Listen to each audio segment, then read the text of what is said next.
Madam Clerk, we are recording and live on YouTube. Thank you, Madam Clerk. Welcome everyone to our regular council meeting of October 15th. Before we begin, just to remind you, the meeting is being recorded and live streamed to the Township's YouTube channel, the public portions that are, and we do have participants joining us from local chambers as well as on Zoom. So I'll remind those of you who are in the chambers to please ensure that you use your microphones. And those of you who are on Zoom, please remember to use your virtual hand so I can call on you when it's time to speak on a matter. To get started, we'll begin with calling the roll. We have Deputy Mayor Nelson. Present. Councillor Watt. Councillor Vervoort. Hands up, unmuted. We know you're working. Councillor Johnson. Present. Of course, myself, Heather Watson, and then we have our clerk and deputy CAO, Martina J. Hartward. Good afternoon. Our treasurer, Paul Krieger. Planner, Christina Coulter. Our CDO, manager building, Don Holman. And our fire chief, Chuck Patterson. Hello, sir. With former council attendance, I will now call the meeting to order, beginning with the land acknowledgement. We respectfully acknowledge that we are on the lands which are part of the 1818 Treaty 20 and the traditional territory of the Anishinaabe bands of the Great Ojibwe Nation. We offer our gratitude to the Ojibwe for their care and knowledge of the lands on which we work, live, and enjoy. May we honor and respect their teaching and our treaty obligations as we grow together. And with that, we'll just pause for a moment of silence, please.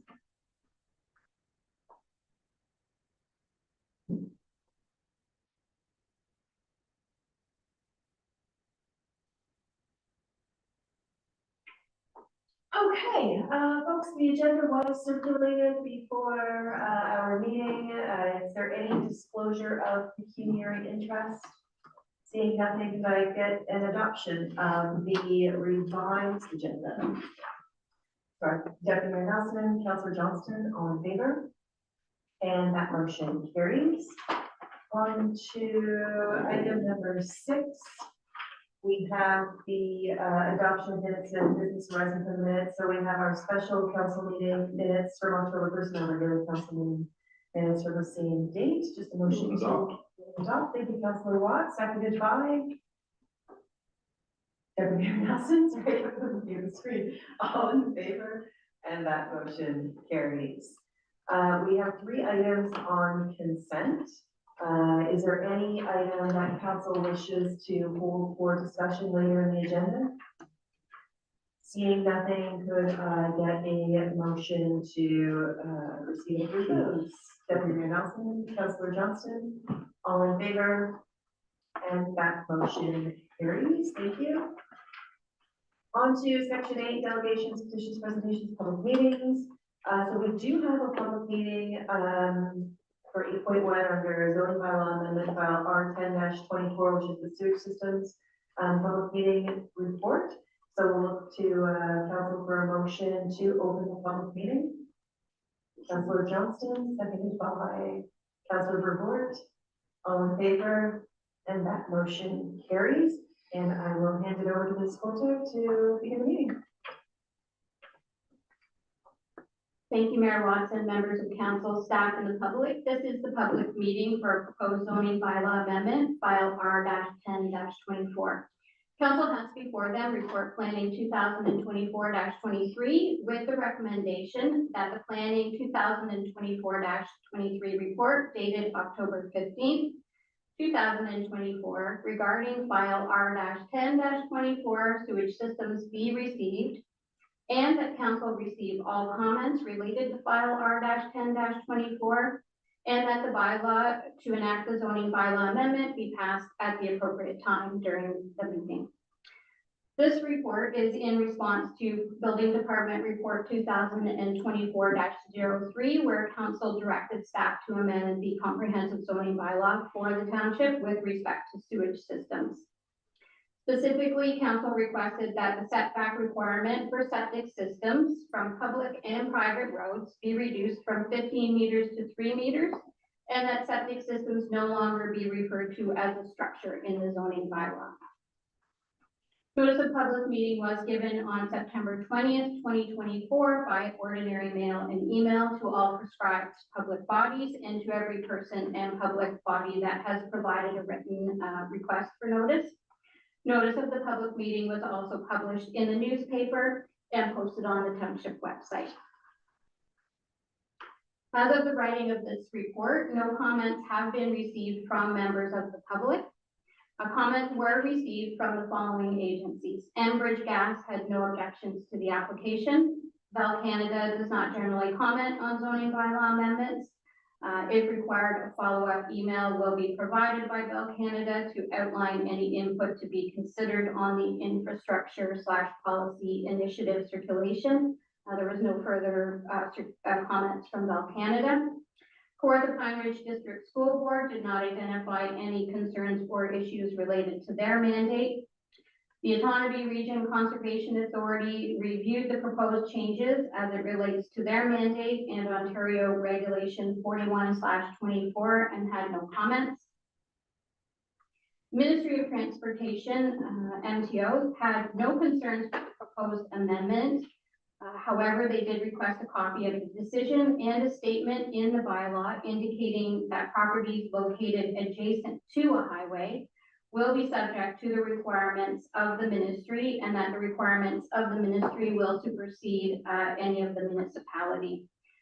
The ministry also noted that any development on lands that abut a provincial highway or fall within the MTO zone of permit control will require an MTO permit and approval prior to the issuance of any municipal building permits. After the writing of the report, Crow Valley Conservation Authority provided written comments on October 10th. The CBCA noted that they reviewed the proposed amendment as it relates to their mandate and Ontario Regulation 41/24. They had no comments, but they did note that a permit for any development, which is construction, filling, grading, or excavating, including the installation of a new septic system and changes to existing septic systems, would require approval if it's within the CBCA regulated area. And they would apply all applicable board approved policies. The application was circulated to senior staff on September 20th, 2024, and there were no concerns identified. So as proposed, the draft bylaw has been revised to include the comments from the MTO. The bylaw appears to be consistent with the provincial planning statement 2024 and does not appear to conflict with the applicable policies of the official plan.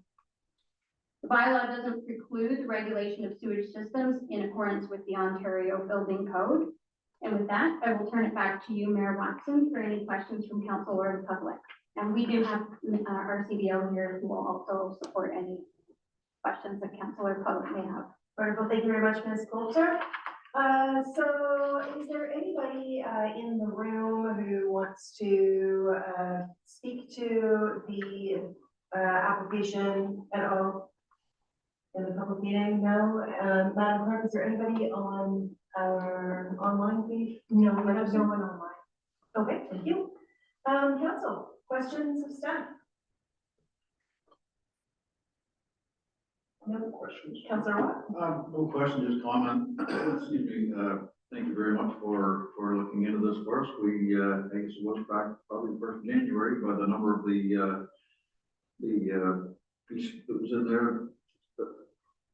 It was early this year, so a lot of work going into it, I can see, and I think it's gonna make a lot of people happy, and I'm good with the provisions of, inviting other roads. So again, this was kind of mainly, I think, for our township roads and the setbacks and that. So very thankful and appreciate all the work that's gone into it.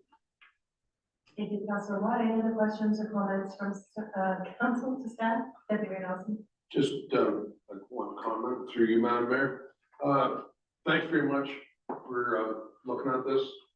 Contractors had come forward and now we're in line with all the other municipalities, I believe, that are in the county. 3 meter setback was standard and has been for many years. So anyways, it got changed in our bylaw, and anyways, it's nice to put it back so that everybody's on the same page. contractors in our township and out of our township that come in to do work. But that everybody is the same. They know that going in. So thank you very much for that. Thank you, Deputy Mayor. There's no further questions from council. I will just ask for a couple of points of clarification, please. Ms. Coulter, you mentioned in your verbal report that wasn't in our agenda that the Crow Valley Conservation Area, the CDCA, had referenced and made comment about within their jurisdiction. I'm a little confused by that because I didn't think off the top of my head that there was anything within our township that is within their CDCA setback area or their jurisdiction, but maybe I'm not aware of that. Through you, Mayor Watson, yes, we do have some portions of the township that are regulated by CDCA as well as ORCA. Okay. This is a learning moment for me. Thank you. Through you, Madam Mayor, Crow Valley Conservation has a section of land to the very east of our township, mostly touching the county forest. That is part of their jurisdiction. So if you remember back to when we had a cell phone tower proposal in the county forest come forward, Crow Valley was the authority on that application. So it's that area that they have jurisdiction over. Wonderful. Thank you very much for that clarification. You learn something new every day, or you're reminded things every day. And the other point I just wanted to touch on, and Councillor Watt mentioned this as well, like the setback that we're talking about today, just to confirm, is exclusively to the township roads. Obviously, MTO corridors is under its own jurisdiction, but more importantly, that we are still preserving that 30-meter setback from shoreline high water mark. And just want to confirm that is in fact the case. Thank you, through you, Mayor Watson. Yes, that's the case. We wouldn't be able to revise that without doing an official plan amendment. So the county official plan does require the 30-meter setback. There are some exceptions if you're replacing a failing system, but we've drafted the bylaw to be in line with the official plan, and that 30-meter is required for any new development where it's possible. Wonderful. Thank you very much, Ms. Coulter. Okay, folks, so moving on then, we're just going to look for a motion to close the public meeting. Councillor Johnson, seconded by Councillor Watt, all in favor? That motion carries. I don't know if we need to move the bylaw up. We can just move on further down the agenda when it comes time. Oh, I'm sorry. So we do need a motion to receive all the comments as well. So the motion is that the report dated today regarding file R1024 seriously to be received, and that the council receives all comments related to the file, and that the bylaw to enact the zoning bylaw amendment be passed at the appropriate time during the meeting. Deputy Nelson, seconded by Councillor Vervoort. Thank you. All in favor? And that motion carries. I will see you, Councillor Vervoort, I promise. I'm just not used to looking at you there. Okay, on to item 8.3, then we have a presentation from Lori Rourke, I can get that wrong, who is the Community Development Coordinator regarding the Community Growth Program. Ms. Rourke, come on up. And guest. Yes, I've got a special guest, my Director of Operations, Catherine King. Wonderful, thank you. Yeah, so you get two parts of the Two parts of that, there we go. I never turned down an opportunity to be able to talk about community care. Just press your microphone if you don't, please. There should be a microphone on the Put it in the box itself. There you go. Oh, That's my texture, we all forget it, it's okay. So thank you for having us here this evening. Promise not to take up too much of your time, but I guess the main premise of our presentation here is to help us help you serve the residents of this township. We've been doing so for 35 years. We're adding things up, but yeah, 35 years community care has been present and serving Douro-Dummer Township. So just quickly, we have our organization strategic directions, which include to be recognized as a service leader in our community, which I believe we are. Strengthen infrastructure to support excellence in client services.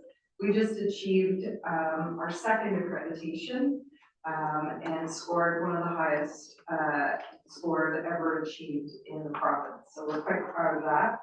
Invest in our human capital. and diversify our funding to support growth and sustain the organization going forward. So we received funds, on the next slide, we have, we received funds through Ontario Health. We're United Way funded, and we're also part of the OCSA, which is Ontario Community Support Agency, so we're connected with community care all across the province. But we're a separate entity, a separate corporation. So one of the things with community care, Peterborough, is that we're often, we're just ahead a couple of slides. Yeah, one more, there we go. Community care often gets confused with what was known as the CCAC or the Central East LHIN, or now it's called Ontario Health at Home. So at least it doesn't have the word community and care in the title, so we're making progress. But to be clear, Community Care Peterborough, we provide Meals on Wheels, which I'm sure everybody is familiar with. We provide transportation for folks who need to get to medical appointments or specialist appointments. We travel to Hamilton for specialists. We travel a lot to downtown Toronto and Lakeridge in Oshawa area, as well as a lot of folks receive services from PRHC. We provide in-home services such as home health and home maintenance. We offer transition home settlement service is what it's called, for people who have had maybe a lengthy stay in the hospital and they need some help getting home, more than just a drive, but maybe stopping and picking up prescriptions, helping clean out food that might have been in the fridge for 2 months and helping them get resettled. It's an extremely valuable service and being used a lot these days. We also offer a lot of social and wellness activities. Diners Club is very popular. We're a registered charity, and we only receive partial funding from the government. We're 95% driven by volunteers. So to compare that with Ontario Health at Home, they're 100% funded. It's listed toward the bottom of the slide. I think it's the number one thing to say. And that's all staff model, and they look after determining eligibility for medical and health services at home. So people you might hear from that are saying that their PSW only comes for 3 hours a week is all they were approved for. That's not us. That's Ontario Health at Home. That's the government branch of providing those services. They also administer the wait lists and admissions to day programs and assisted living and long-term care. So as I said, they're the sort of operations branch of the government. So on this slide, you'll see this is Community Care Peterborough. We serve the city and county. We have offices in all of those locations that are marked on the map. This area is served out of the Lakefield office, of which Lori is the community development coordinator. Many of you probably already know her. She's very well known, especially amongst our seniors population. Our senior population are people who are 60 years and over, as well as adults with a physical disability.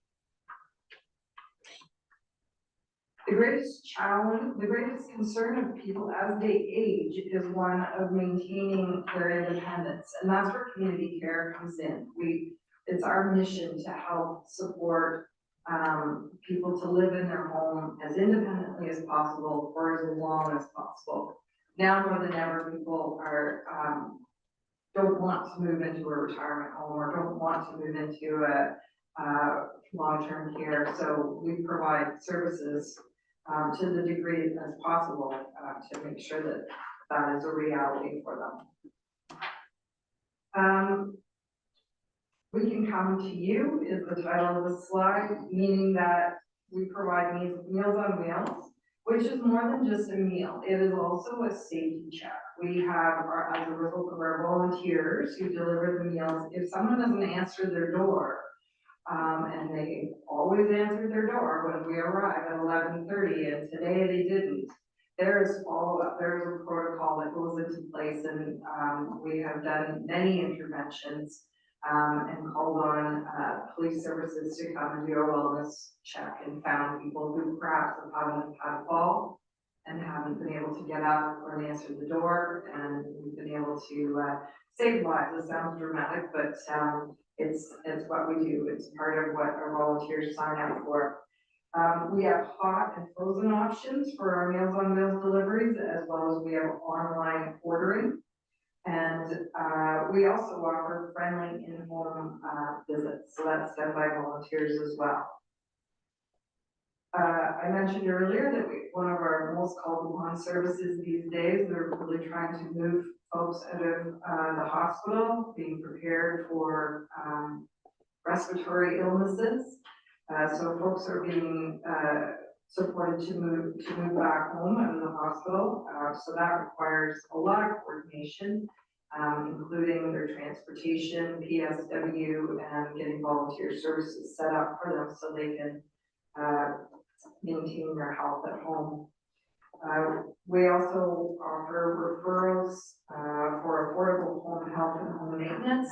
So we have people who do housekeeping, and we have people who love to cut grass, rake leaves, and shovel snow, and all those things. So the reason why we encourage seniors to work through us and help arrange and match them with folks who are on our registry is that they've been screened. Those people have been screened and vetted and have a vulnerable sector police check completed, and we remain involved to make sure the seniors aren't taken advantage of with too high of a price.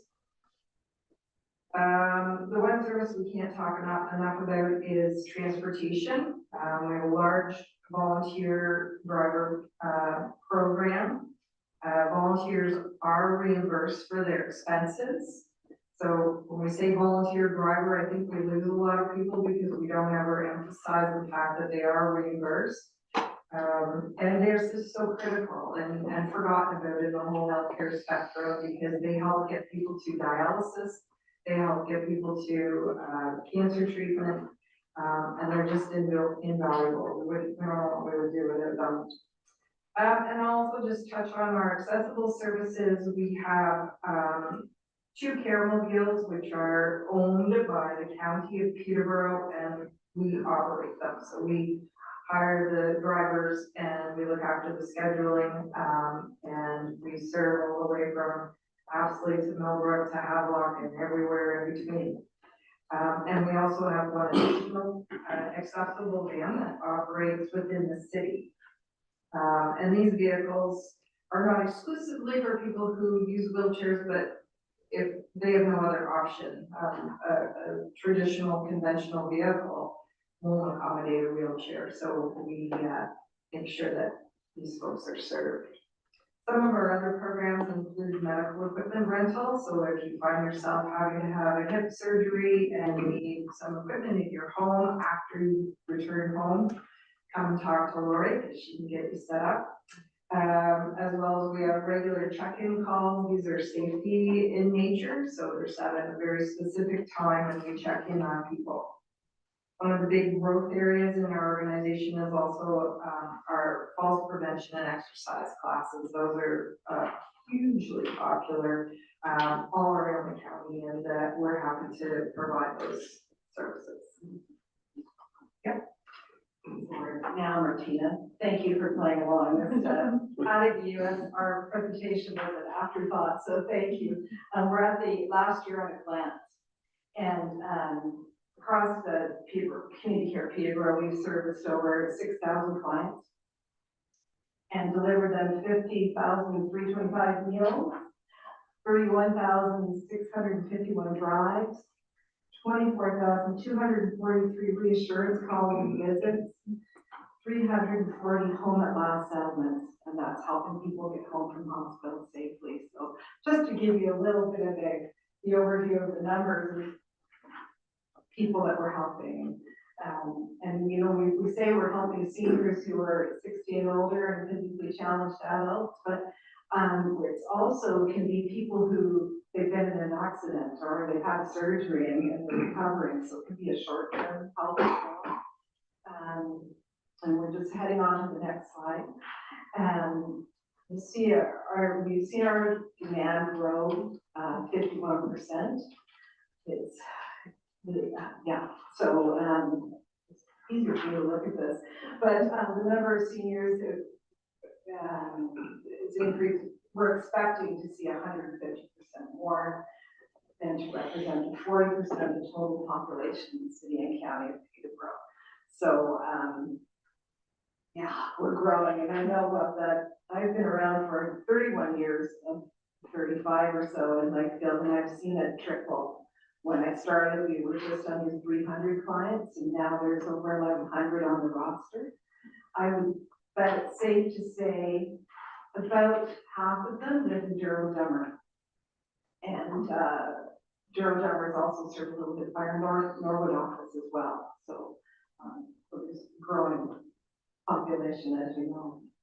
So, yeah, people are, if you can help us spread the word, and know in the package of information I sent out to you, part of it was a call to volunteers. So if you know anyone that wants to help drive, to provide foot care, work in the office. Right now it's myself in the office with the program support staff, and the rest are volunteers providing reception, booking drives, selling meals, doing all of the reception work. So we need people to help in the office, to deliver meals, to provide a friendly visit.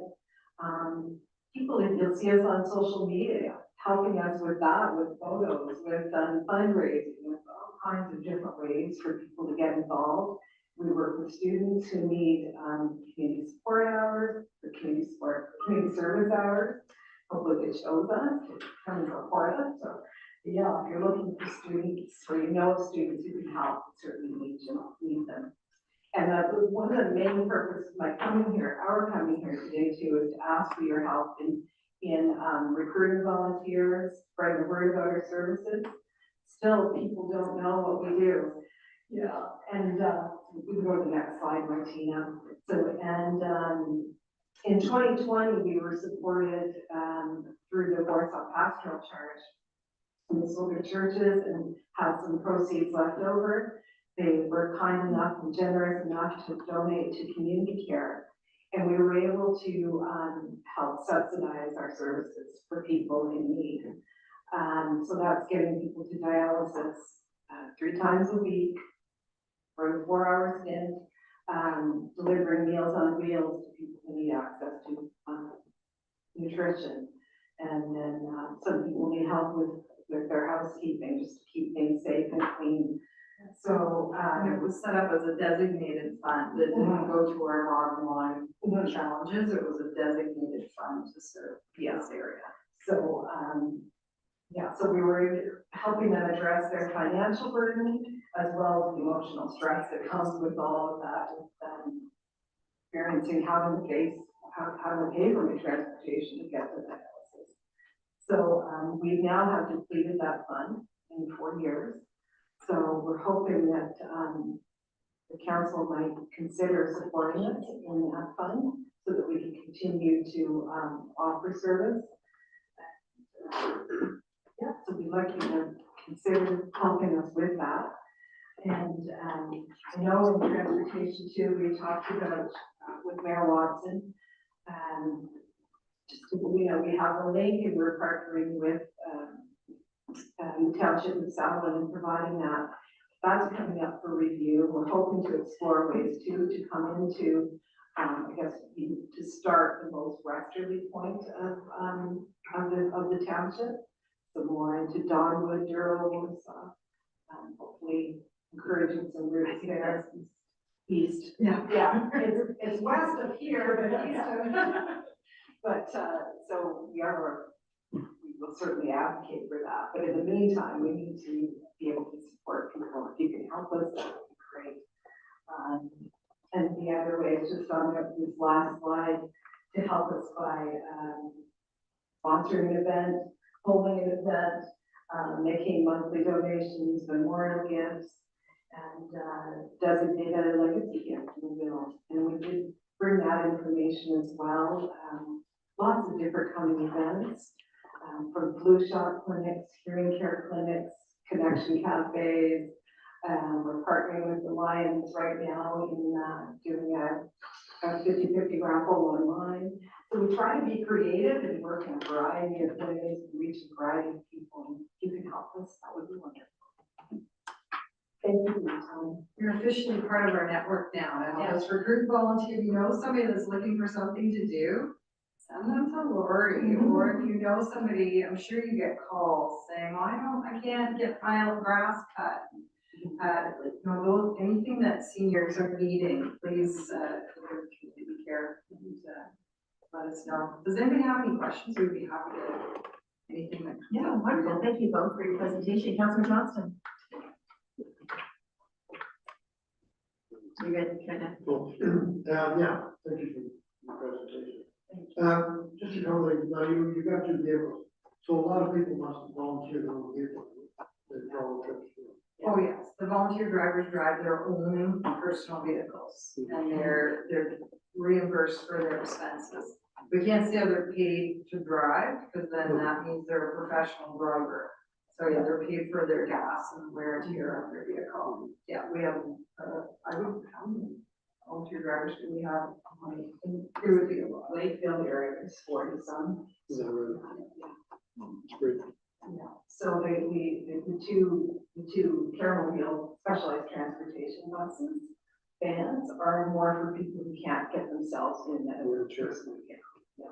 And those are paid employee drivers. Did you have any questions, Councilor Johnson? No. You look like you were gonna, okay. Any other questions from council? Deputy Mayor Nelson? Through you, Madam Mayor, just a couple of comments. Thanks very much for coming in and giving your presentation.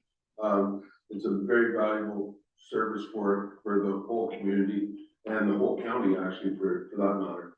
And anyways, thank you for that. And I don't know, maybe even a little plug, maybe on Facebook might be something that would be great for the community to share around, and just what you presented, or some of the stuff that you presented, I think would maybe even spark some interest in people. I know as everybody ages, they definitely would probably get more volunteers in that way, in that regard too. So just, I'll definitely give you as a plug for anybody that's looking for something to do. Yeah, yeah, and that time it is flexible. Sure. That's what's great about it. It can be once a week, once a month, Yeah. you know, every day. No, yeah. Every day. No, it's great. So thanks for that. Thank you. Councilor Johnson had another question. Yeah, to the mayor. The other question on that, for the Meals on Wheels, can people actually come in and pick them there too? Or they do that a lot? Some do, yeah, some Yeah, want I'm the just outing and, yeah. Well, seriously. Yep, so it's usually a monthly order, and then, because it's monthly, we keep meals on hand throughout the month. So someone may, if they're short or new to the program and they want to try the meals, they can. And the other thing I do want to say is that we will definitely look into some financing, and not financing, but money that we can give you people. Thank you. It helps us serve the community and get ahead of issues for people before, you know, their house deteriorates or their house deteriorates. We can get in earlier the better. Yeah. Deputy Mayor Nelson again? Sorry, through you, Madam Mayor. Sorry, I thought of another question, and Meals on Wheels. So if those people will pay for that meal that can afford it, if they can't afford it, it's given to them, or? Well, that's where we're asking for help. Right. We community care, has a subsidy fund. And we did use some, but we designated it for people in this area, the Community Kindness Fund. Right. So yes, when someone says, I need the meals, I can't afford it, then we will subsidize. Okay. And it could be, we try to work with them, if they can say, I can afford $1 out of the $6, or I can afford, 5 meals a month, but I need 10, or we try to work with them and not just give them away, Right. and it is done on an income tested. That's great. That's great. Yeah, and so they're frozen meals, they're $6 each, hot meals are $9, and we're delivering them out here, and, yeah, just. Fantastic. We're of English line, and there's clients all around Converge, right? Right. And it's great, it's volunteer members delivering to them. Thank you. Have you folks tapped into the Canadian Association of Retired People? I know on the New Classical, I listen to it a lot, and a lot of other old parts do too, I'm sure. And that seems like a wonderful thing, because they are constantly advertising on behalf of the old folks. For sure, yeah. And a lot of people listen to that. Yeah. New Classical, it's called. It's not new anymore, but a lot of people tend to attend at night. Yeah, thank you. We used that, our new commercial on TV, Yeah. so, yeah, I we was wanted wondering to show if, that tonight, but, yeah. yeah, we're getting a lot of positive, traction out of that. I was going to mention that, I know you did include, a link to the video in our agenda packages, and, I had took an opportunity to watch it, it's a really heart touching, ad, and I see it bubbling up around social media as well. I see Councilor Report, you turn your hand up. Thank you. Yes, through Mayor Watson. I guess first and foremost, thank you very much for a great presentation. An incredibly worthwhile cause that's hugely community driven. So thank you once again. Just a couple of very, very quick questions, and that would be kind of in our local community of Douro-Dummer, are you seeing the need for your services increasing or decreasing over the last couple of years? Given the cost of living increases that we have seen, is it more of a challenge for folks to make ends meet and require the service? And then kind of secondly, kind of to piggyback on Councillor Johnson's one point as well, like this is a program that is beneficial to our community, and I know our budget is already pretty constrained for this year. But with that said, what type of financial support are you kind of seeking from other townships and the city of Peterborough? And as a final point too, New Classical is not just a radio station for quote unquote old farts. A lot of people under the age of 50 listen to it as well. So. Yeah. So to answer your question, the cost of living has gone up, and that for people who are on a fixed income is hurting them. Everything else has gone up except for people's pension, and I'm talking about old age security, not retired from GE pension, but yeah, it's hard to make ends meet, and people are less likely to initiate moving into a retirement home these days. They're wanting to stay in their home community, in their own home. I'm sure you're familiar with the building that's been happening in Havelock. There was a huge, I don't know whether the folks in Havelock were starting to turn of age just before COVID, but there was a huge campaign around the building of the affordable housing complex, as well as the long-term care facility that was going in. And what that did was address a pressure that was building for people who were staying in their home probably too long. It wasn't safe. It wasn't meeting all of their needs. So then they were able to make a move, but they didn't have to leave their hometown. And that was so incredibly important to so many folks, not to have to go on a list, and everybody's fear was to end up somewhere in Scarborough, because that's what was happening at one point. So there is pressure. Seniors are feeling it. People who are on OESP or OW or old age pension, they're not, those amounts aren't increasing and keeping pace with all of the expenses. And your other question was around, are we reaching out to other townships? Absolutely. And we hope to be able to continue to make delegations like this. The only way we're able to deliver our services is by the generosity of townships like yourselves and our donor base, which is very strong. We're able to keep our costs low. Our meals that we buy, our frozen meals, I think, you know, we're at a break-even point right now. So for us to be able to offer subsidy so that people aren't choosing, do I eat this week or go to dialysis? And those are real life scenarios. We're able to offer, as Lori said, a subsidy to help ease some of that and give some peace of mind. So, and the county of Peterborough is also very generous, and the city of Peterborough as well with sponsoring our subsidy. County of Peterborough for our transportation services, specifically around the vans, and the city of Peterborough and the social services funds come from there. And that helps us really get ahead of emerging issues. And I have seen an increase in people from Douro-Dummer Township using services. And most recently, we, through our exercise and fall prevention program, we're able to offer a chair yoga class at the Douro Community Center on Friday afternoons, and 40 people showed up. So we know it's there. We know people want service in their community and appreciate it. And thank you for helping us be there too. I know. Chair yoga sounds fun, and we call it that intentionally to make it sound fun, because if we said that it was about falls prevention, nobody's gonna show up.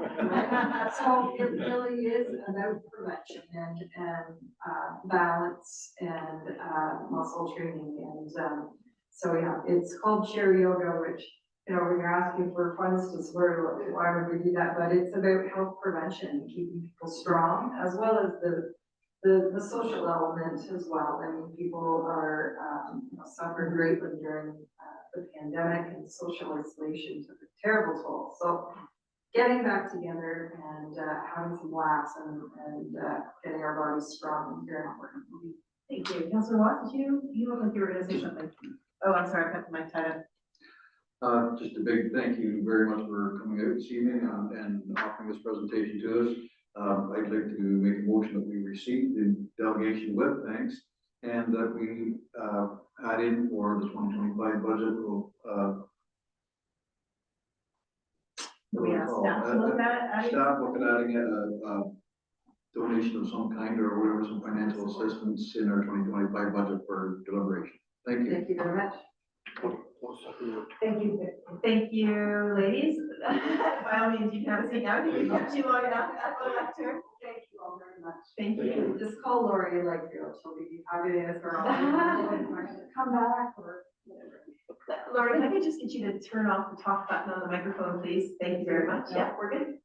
Okay. Yep, you're all set. And then Councilor Johnson, you were going to say. Awesome, thank you very much. Any discussion on the motion?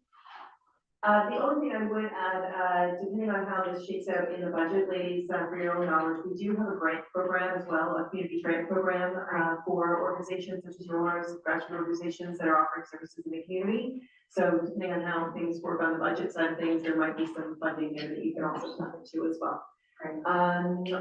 No more discussion on the motion, all in favor? That motion carries. Thank you very much. Okay, on to item 9, we have no registered delegates for the public comment period, so we're on to staff reports, which brings us to 10.1, the report and capital project status. Council, are there any items or questions that you have that you want to discuss this evening? To Councilor the Johnson? chair, I just want to ask Martina, but has there ever been any more comment regarding the Intercom Drive with the fill that we're asking to reload?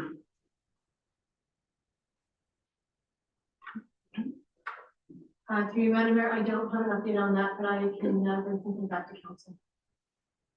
Well, not that we want to stir the pot, but I just wanted to think of. Anyone else? Through you, Madam Mayor.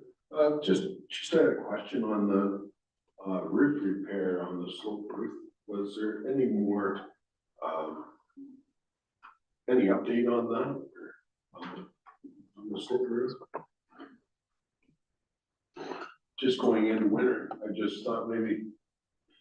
Looks like Mr. Hellman's got this one.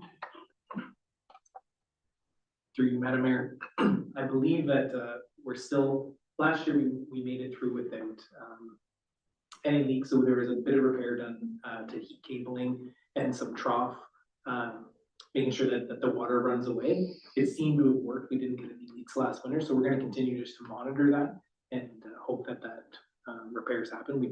There has been some preliminary drawings for making a slope roof. I think just at the time, the appetite was to watch funding and just monitor the issue and assess it if it needs to get done. Okay, thanks for that. Any other questions from council on the capital reports, status report, capital projects status? Item 10.1. Report capital project status. Seeing nothing, just a motion to receive, please. Councilor DeVore, seconded by Councilor Watt. All in favor? And that motion carries. Thank you. On to item 10.2, the provincial planning statement, yes, 2024, and Ms. Coulter, over to you. Thank you, Mayor Watson and members of council. You have before you report planning 2024-24, which is a high-level review of the 2024 provincial planning statement. The 2024 provincial planning statement was released by the province on August 20th and is considered a policy statement for the purposes of Section 3 of the Planning Act. It replaces the provincial policy statement and the growth plan for the Greater Golden Horseshoe, and it's commonly referred to as the PPS 2024.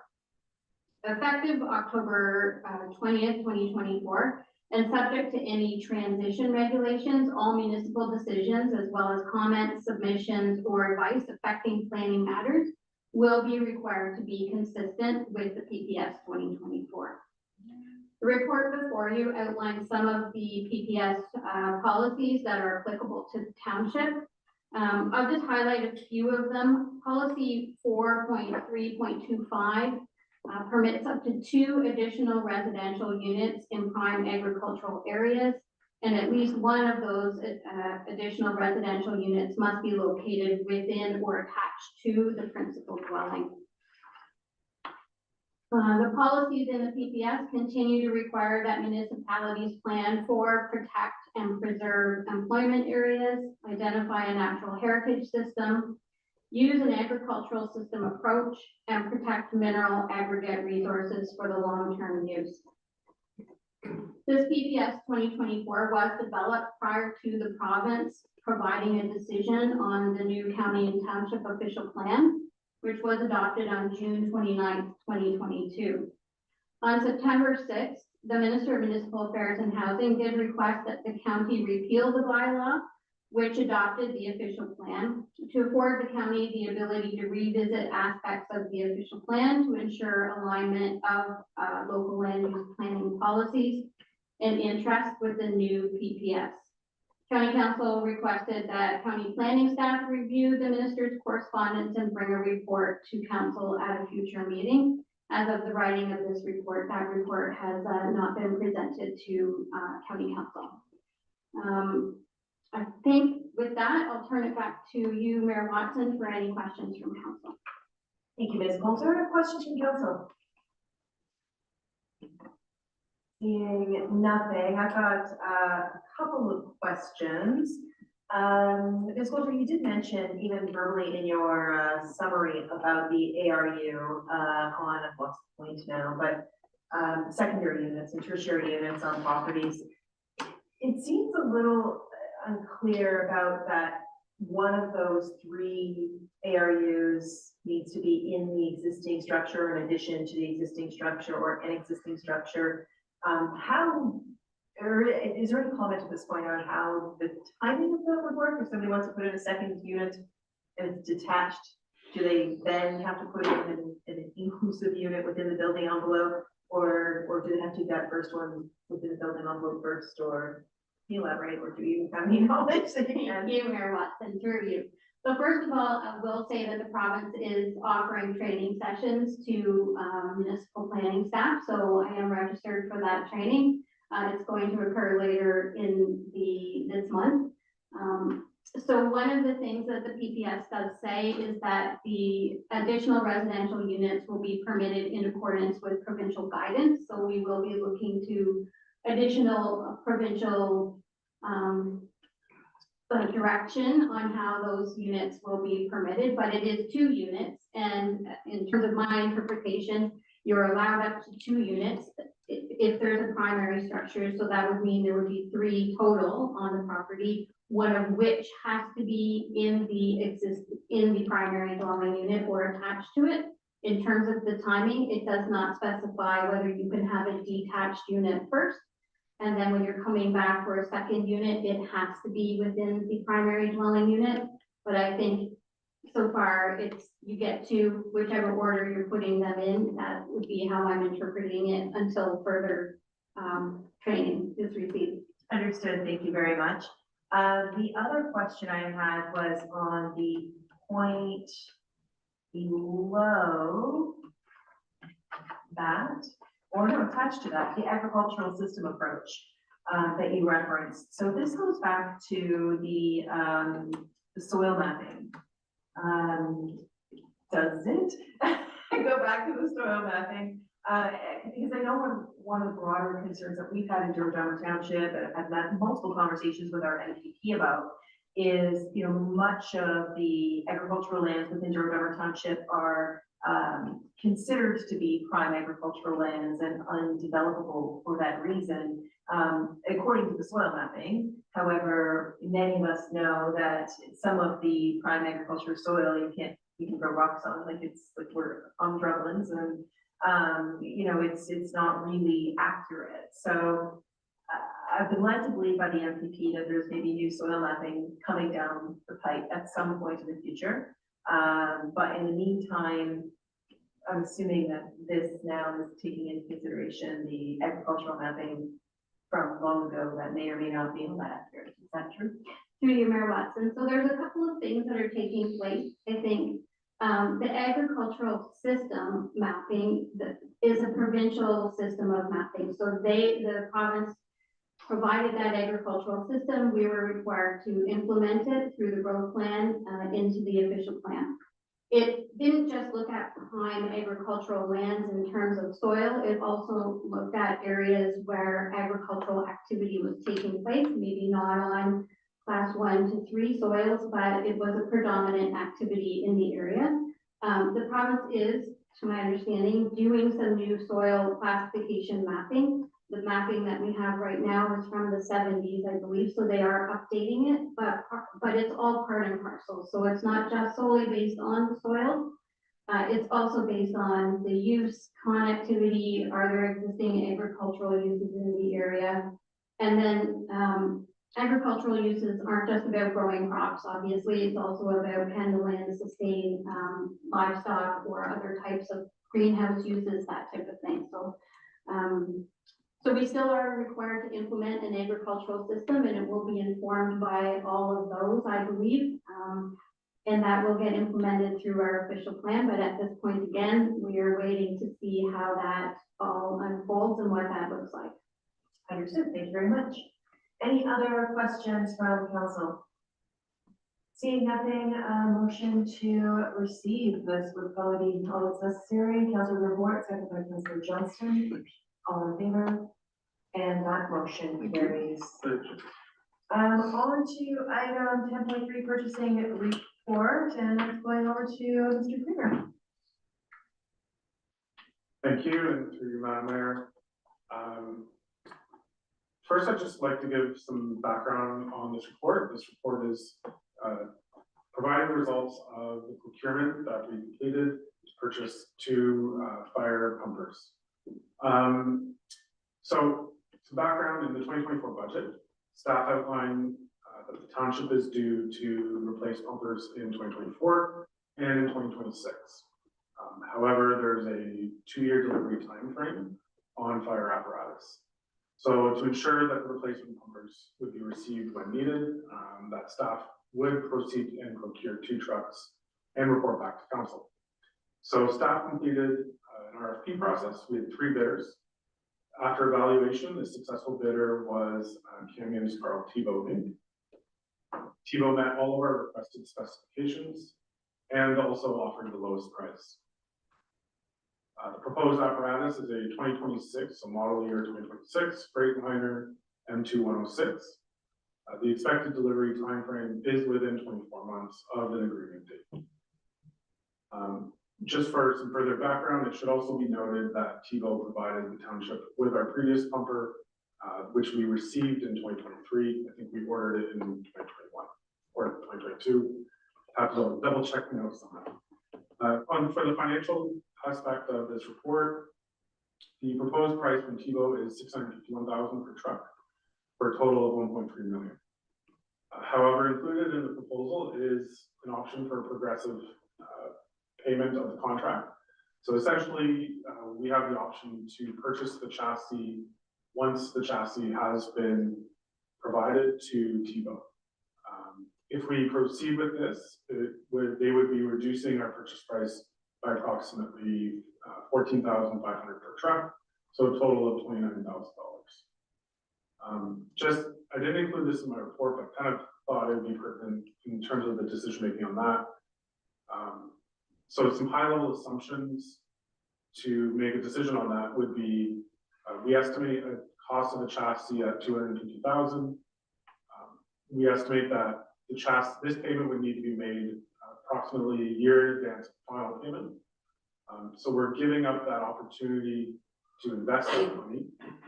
So using those numbers, it would equal a 5.8% return on that investment. So, I think looking at those numbers, that would be a recommendation that staff would make to proceed with that option. For funding of this project, given that we aren't going to be receiving the trucks until 2026, we do have some time to consider the funding. However, at this time, the recommendation would be to commit funds from the reserves. And then we will be reviewing the funding of these trucks in both the 2025 and 2026 budgets. One last note just regarding the costs. The costs shown and being proposed are approximately 40% higher than the previous truck, the same truck that we purchased 2 years ago.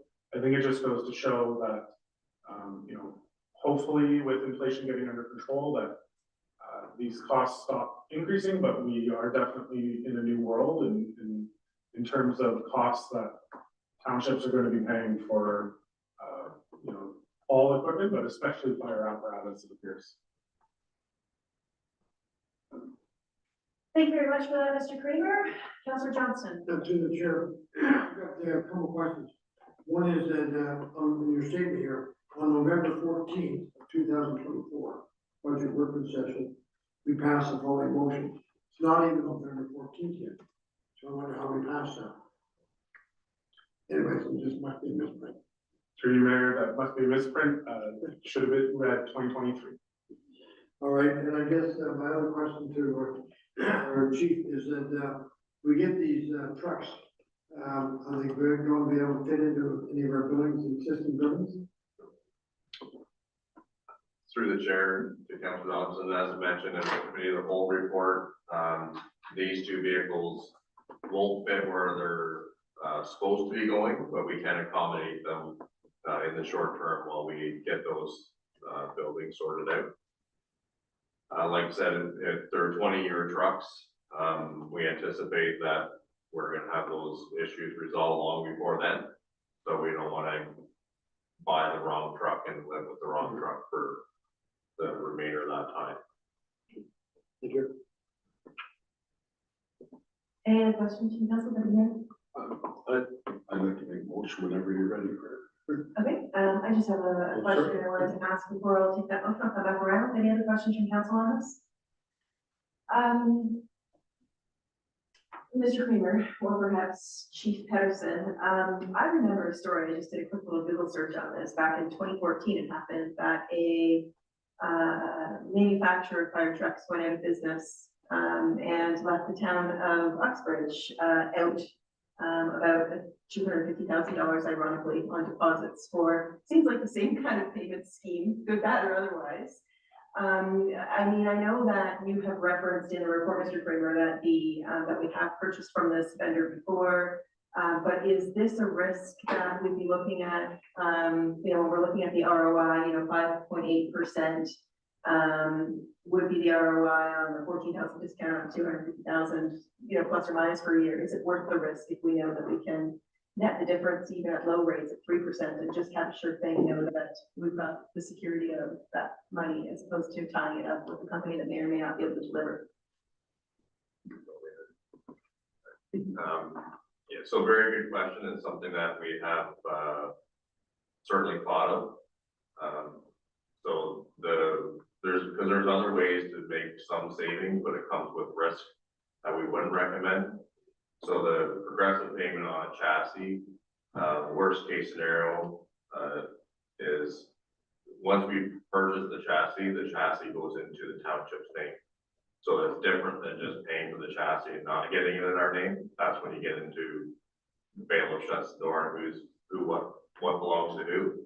So once we have that ownership in our name, then even if the bailiff shuts the doors on it, it will be sorted out because we have the ownership for that vehicle. So the risk for that piece is it may be a slight delay, but we're not going to lose that investment because we would request part of this is ownership in the township's name. Thank you for that. Appreciate that answer. Thank you. Any other questions or comments? Deputy Mayor, Councilor Johnston? I'll make a motion that we go with that. I'll just hold up. Deputy Mayor Nelson's gonna make a motion. Oh, I'm sorry. Yeah.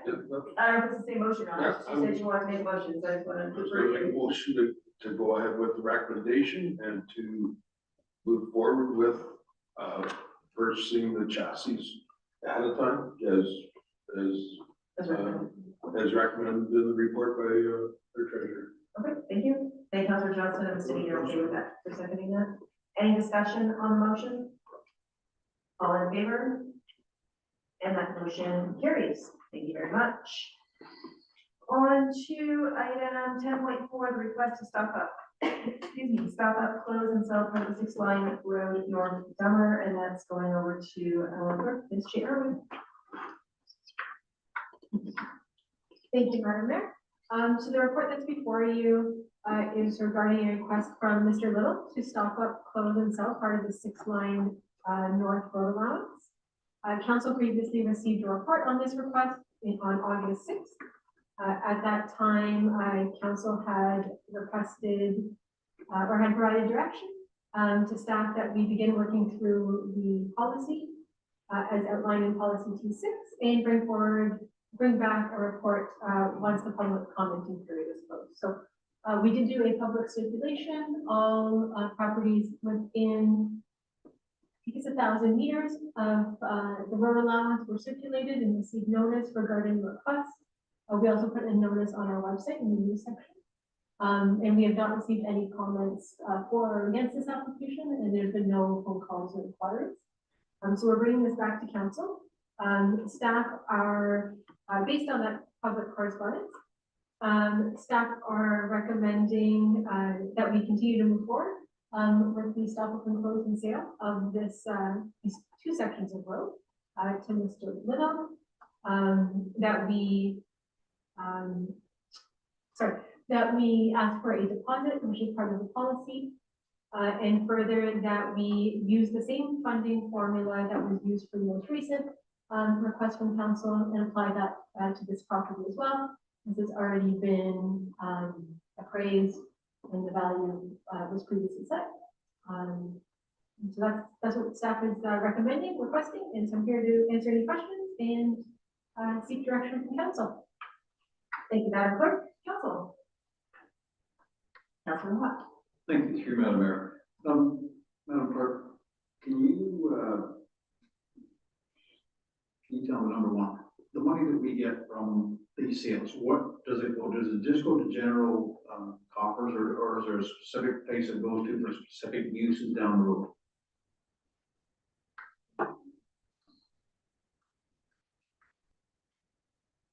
From a sale like this from any funds, it would be kind of at council's discretion, how we want to allocate those funds. It would be, a sale wouldn't dictate where and how the funds get used. But we could determine that, council could determine that, make a motion, or we could put it in the general reserves. All right, thank you. And secondly, and this is for future, and I mean, for my input, but I don't know if anybody else is interested.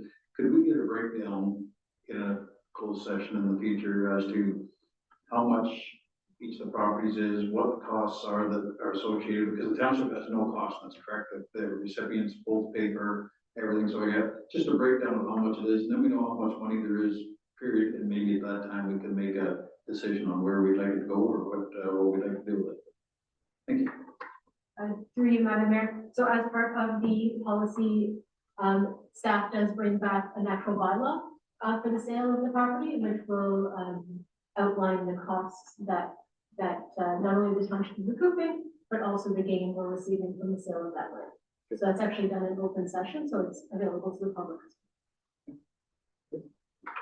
Thank you very much for that. Any other questions from council on this?